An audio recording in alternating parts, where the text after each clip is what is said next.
This afternoon, rubber bullets and tear gas as anti-deportation riots in Los Angeles flare up for a third day. A man falls onto the rocks at Clovelly, the emergency triggering a major rescue operation. An aid vessel bound for Gaza intercepted by Israeli troops with climate activist Greta Thunberg on board. Scott Morrison handed the top recognition in the King's birthday honours as Australia's best and brightest are named. Queensland coach Billy Slater makes a massive call for the Maroons' must-win game in Perth. Plus, 2 more people stuck in the snow in New South Wales as the city shivers. This is 9 News with Kate Creedon. Good afternoon. We begin with the situation in Los Angeles as those anti-deportation protests look set to continue for a 4th day. Peaceful demonstrations becoming more violent, with police using tear gas and rubber bullets to disperse the group. This is a live shot of the situation on the ground in LA. The police department declaring all of downtown Los Angeles as an unlawful assembly, with people being told to leave immediately. CNN's Ki-Young La filed this report a short time ago. It's been a long day of protests and skirmishes between the people who are opposed to federal law enforcement and the National Guard showing up in strong numbers here in Los Angeles, federalized by President Donald Trump, as they've continued to have conflict with some of the law enforcement who's here. What you're looking at is a long line of federal agents from the Department of Homeland Security. There are also some National Guard, the Customs and Border Patrol, and also LAPD. And this is where it all began. The area that we're standing in right here is right near where the initial protests began, where we saw the California National Guard lining up. And then there was a skirmish with some of the protesters who were standing on the sidewalk and on the street. And throughout the day, there have been problems. The LAPD was brought in to try to clear the crowds. And then there was a conflict with the federal agents as well at that site. And now we've come to the part of the night where cars are being set on fire. You can see that this Waymo has been vandalized. There are people still sitting on the streets. In various corners, the LAPD has called these assemblies unlawful assemblies. On this particular corner, I have not been here throughout the duration. So the unlawful assembly was a block away from here. The assumption is that may be the case here as well, but this is all very fluid. At this point, this is still a city where there are many people on the streets and law enforcement still standing in force. And Nine's US correspondent Lauren Tomasi was hit by a rubber bullet shot by police while reporting in Los Angeles. Now rapidly deteriorated, the LAPD moving in on horseback, firing rubber bullets at protesters, moving them on through the heart of LA.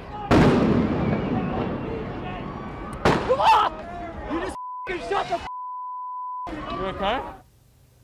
The actions of the LAPD in that video have been labelled unacceptable by Green Senator Sarah Hanson-Young. She's urging Anthony Albanese to raise the issue with President Trump at the G7 next week. The Prime Minister needs to be very clear here. Australia is not going to stand by and see our journalists attacked for simply doing their job. And Lauren will join us live a little later in the bulletin.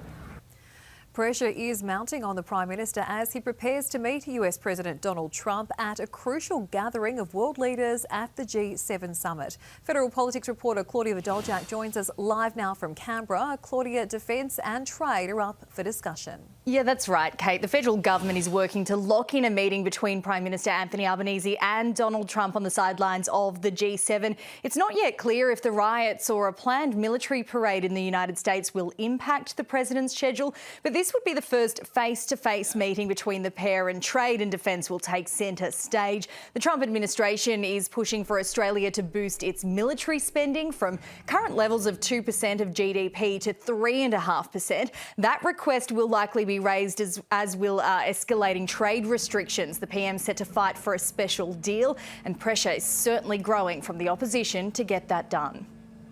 It is a non-negotiable. Albanese just has to simply meet the President this week. And the Prime Minister has spoken with the President on a number of occasions. I'm sure at some point there will be a face-to-face meeting. I don't think the Prime Minister wants to give too much away, to be frank. He's got his red lines, and I think, though, the important thing for this trip is whatever trade outcomes come about is to also establish some sort of personal relationship between him and President Trump.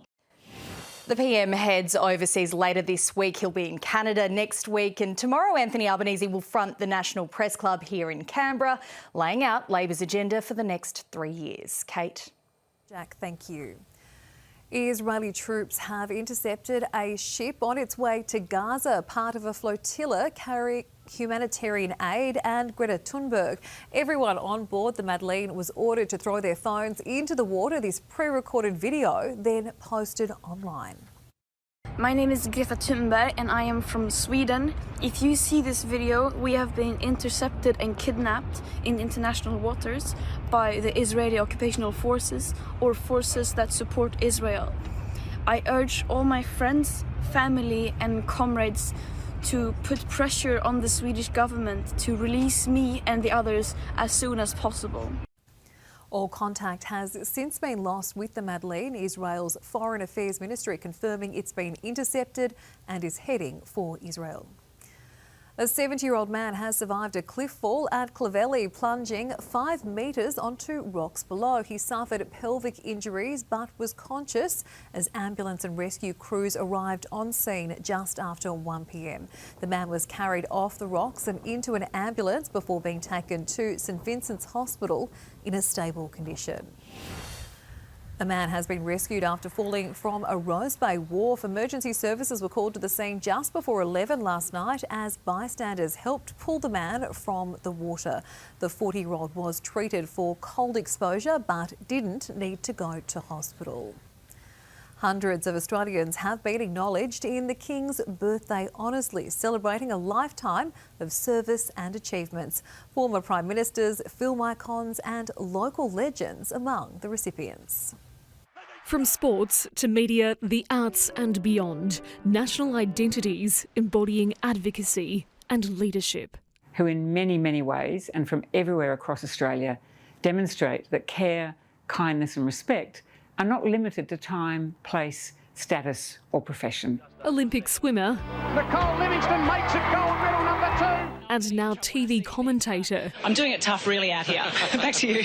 Nicole Livingstone, one of the 830 outstanding Australians being honoured. To actually start to see women's sport get the recognition it deserves, the sponsorship it deserves, the audience it deserves is really something that I will always be proud of, playing some small role in that. Model, TV host and champion of skin safety, Deborah Hutton, awarded a medal of the Order of Australia. It's the people, that's the thing that always gets me. I love a sense of teamwork when people come together for a great cause. While media powerhouse Bruce Gordon, owner of regional broadcaster Win and largest shareholder in Nine, has received an AO. Through Win, I've been able to support regional communities and to provide support and a voice for regional Australians. The highest honour, a companion of the Order of Australia, has been awarded to our country's most commercially successful director, Baz Luhrmann. Diamonds are a girl's best friend. Alongside his wife, costume designer and producer Catherine Martin.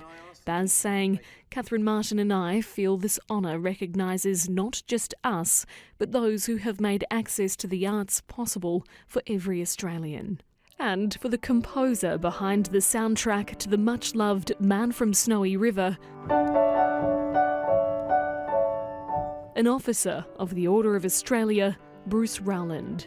I'm a bit more numb than honoured at this stage. Not so lost for words, Professor Jennifer Westacott, now an AC. At whatever level you get to lead, you've got to remember that you're there for public service. That doesn't necessarily mean being a public servant, but everything you do in life ought to be about giving back to the community in some way. One of our country's former Prime Ministers, Scott Morrison, honoured for his role in seeing the nation through much of the COVID-19 pandemic. And through all of this, Australians were just incredible, and the one assumption I made is that's how they would be. An incredible country with incredible people. Hundreds more names now etched in history. Madison Scott, 9 News. You're watching 9's Afternoon News. Still to come this hour, 4 people charged in relation to a money laundering ring worth almost $200 million. Plus, the state government's $30 million investment to support the city's homeless. Investigations after a Lebanese restaurant is damaged by fire in Casula. No room for prejudice. Pope Leo's cryptic message to world leaders at Sunday Mass. And the Prince of Wales' urgent message on the state of the world's oceans.